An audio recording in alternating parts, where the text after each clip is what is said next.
here comes the worst fall of my life. Oh, it's hard to watch. Oh.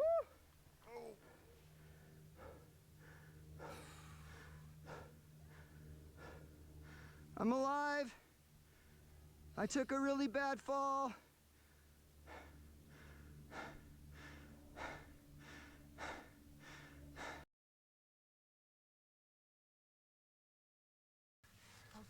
Okay, so welcome to the channel. I'm gonna walk you through the worst fall I've ever had. There's my friend Katie. Hi, Katie. It sucked. It was a bad day.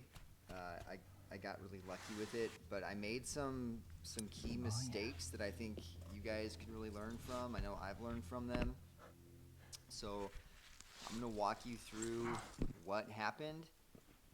If you're a trad climber out there, if you're interested in trad climbing, I think this will be a good one for you. So we are out in the McDowell Mountains in Scottsdale, Arizona, and we are on an awesome route called Feet. We are on the second pitch, and it starts with this really cool, easy roof that you see me pulling on hand jams. It was a beautiful day. The rock was really good down low, and I was psyched to be on this. However, we had not planned on being on this route, and that is going to end up being key to this accident. So here we go. Look at my fall zones right here. I've come out of this roof. There's nothing to hit. And what you're seeing right here is really my key mistake. It's using my number 4 too early. So you guys, if you've watched my channel, you know I struggle with fear. And so I don't like how far I am above my piece. I've got some nerves. And so I come to this crack and it takes a 4 and I only have 1 4. You're gonna see me bump it here. The fall, which comes here in a few minutes, really could have been mitigated had I held on to my 4 or had I back cleaned it. That's a lesson I've learned before, is to back clean. I did not do it here, so after I get this 0.4 in right here, I really should have gone and gotten my 4 back. Ends up being a huge mistake. I've really been asking myself and wrestling. You see, I don't extend that piece there. That also is just, I'm not feeling great on this route. I've really been asking myself why I made this mistake. I'm normally such a safe, cautious climber, and it really boils down to a few things. So number 1, we changed the plan at the last minute. I'm gonna speed things up here. I'm a planner, and I like to really think through all of the pieces that I'm gonna need for any route. Or if I'm on-sighting, I really want to have a full double rack, and I just did not put the level of prep and effort into this climb that I normally do.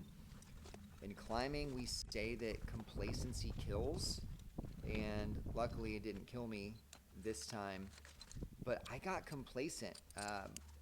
It had been kind of an odd day. We were way behind schedule. We were planning on doing this link up. It just wasn't happening. We were pretty slow. And I think I got a bit frustrated, and I was just like, let's just do this second pitch without really bringing the gear I normally would have brought, or without doing that prep.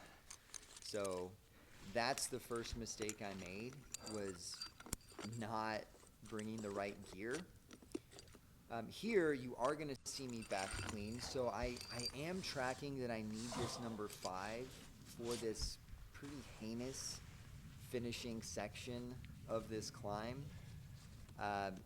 So here you'll see the rock quality kind of gets bad. The route started off great, so fun. This part is like crumbly and the pro is so-so. But you're gonna see me back clean this number 5 in a second. Had I back cleaned my number 4, had I just climbed a little bit higher above that piece, or just gotten my 4 back, this would have been a different story. So anyway, one key lesson here is don't leave your critical piece down low when you don't need it. I placed that number 4 in fear, and I placed it in a fall zone that was amazing. I could have taken a 30-foot fall and hit nothing. Later on, as you're going to see, I need the number 4 when I can't take the 30-foot fall. Okay, so here I am. I'm to the section that I'm about to fall in. Had I not changed the plan at the last minute, I would have had a number 6 right here, and I could have climbed the right side of this block, which is much easier. But I just got complacent. I thought it'll be fine. I think I got a little too used to things just working out, and we don't fall on 5-6. So here I am. At this point, I'm thinking about bailing. Here's another lesson here. I didn't bail because, number 1, I didn't want to let my friends down who were waiting to climb the pitch. And number 2, I didn't want to leave gear behind. So really, those are 2 immature reasons not to bail. Sometimes we need to bail, and it's pretty obvious that this would have been a great time to bail. So you can see me pushing the 5 in here. This block is nasty. It's covered in bird poop. I keep getting it deeper. I'm thinking, do I off-whip this thing? How am I going to climb this? You see me, I'm very cognizant of how close that ledge is. So I had this piece all extended, and I just clipped directly to the piece. I'm trying to keep myself off the ledge if I do fall. I'm not feeling great. I'm going to make sure I get another piece here. And what you're going to see in a second is I'm just going to pull on this number 5 because I do not want to hit this ledge, right? I don't feel comfortable doing these moves. So here I am, I'm pulling on the 5, and now the accident is about to happen.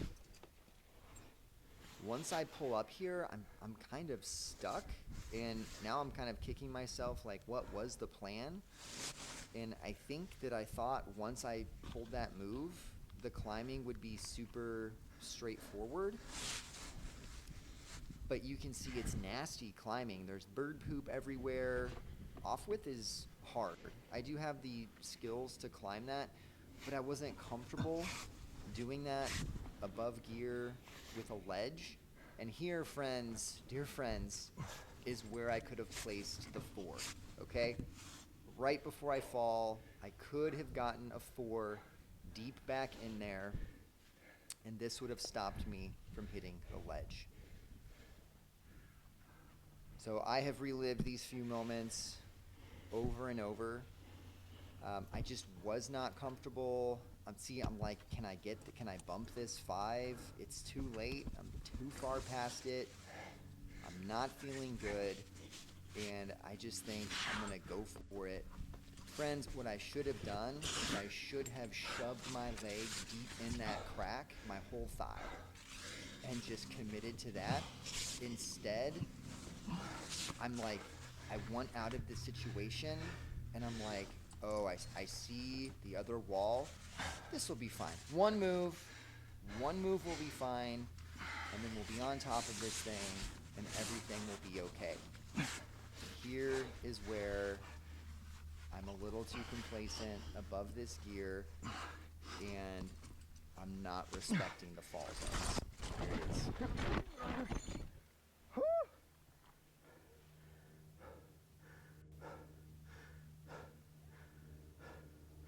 I'm alive. I took a really bad fall.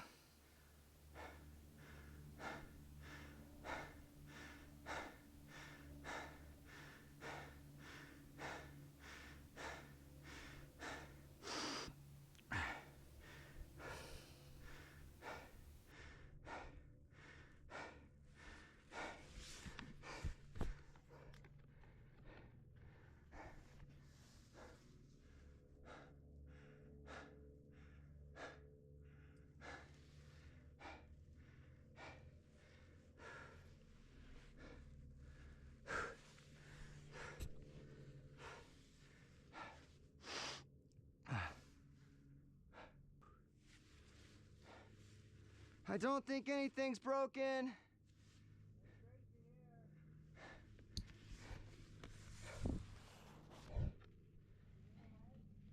What? Yeah.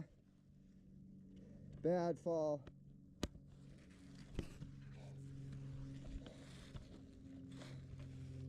We're going down.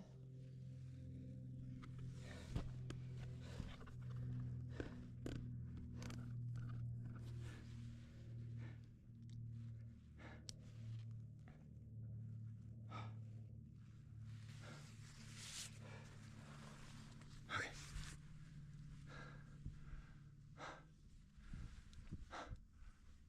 Oh.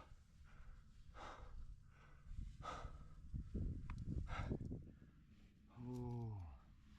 Holy crap.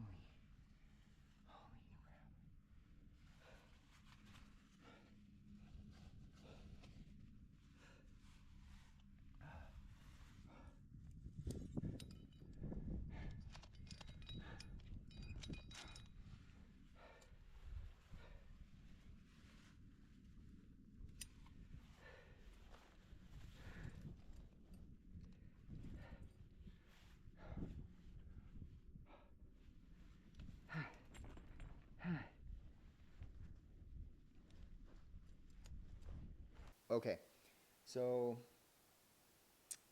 number one, thank God, I was super lucky.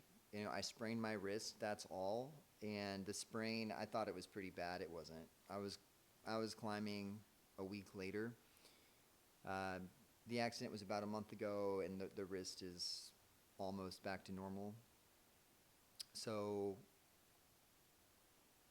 a couple lessons here. Number one, I was lucky. I could have broken something. I did hit my head, and I'm gonna do another video where I actually show you the fall in slow motion.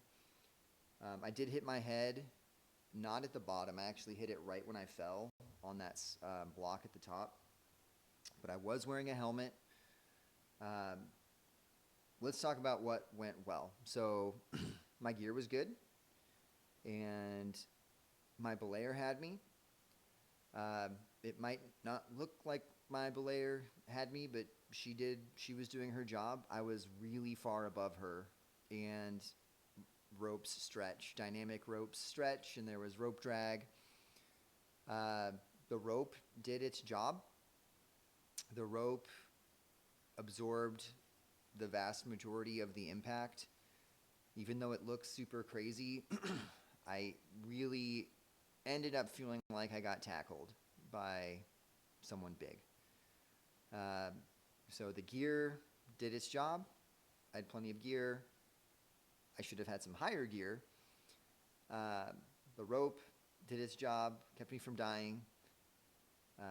So all of that's good. You know, the rope is designed to absorb those crazy forces as someone's falling. So when I hit the slab, I really didn't hit that hard. Had I just fallen straight onto that slab, like if I was soloing or something, that would have been catastrophic. Just the impact. So there's that. That was good. But yeah, as I said before, complacency kills, and I got too complacent on this one. I think in climbing, you constantly hear, it's part of the culture. People are like, when in doubt, run it out. You know, you're placing too much gear, all this stuff. And the culture itself seems to glorify people who take a lot of risks. I mean, look at Alex Honnold, right? We glorify the people who take the most risks, and that's probably not how you should climb. Okay? So for me, I'm going to not be complacent. I'm going to do my route research. I'm going to have the right gear. If I am in more of an on-site situation, I'm going to back clean and make sure I keep important pieces. Be safe out there. Let me know what you think in the comments. Thank you for watching, and please do like and subscribe. Really helps me a lot.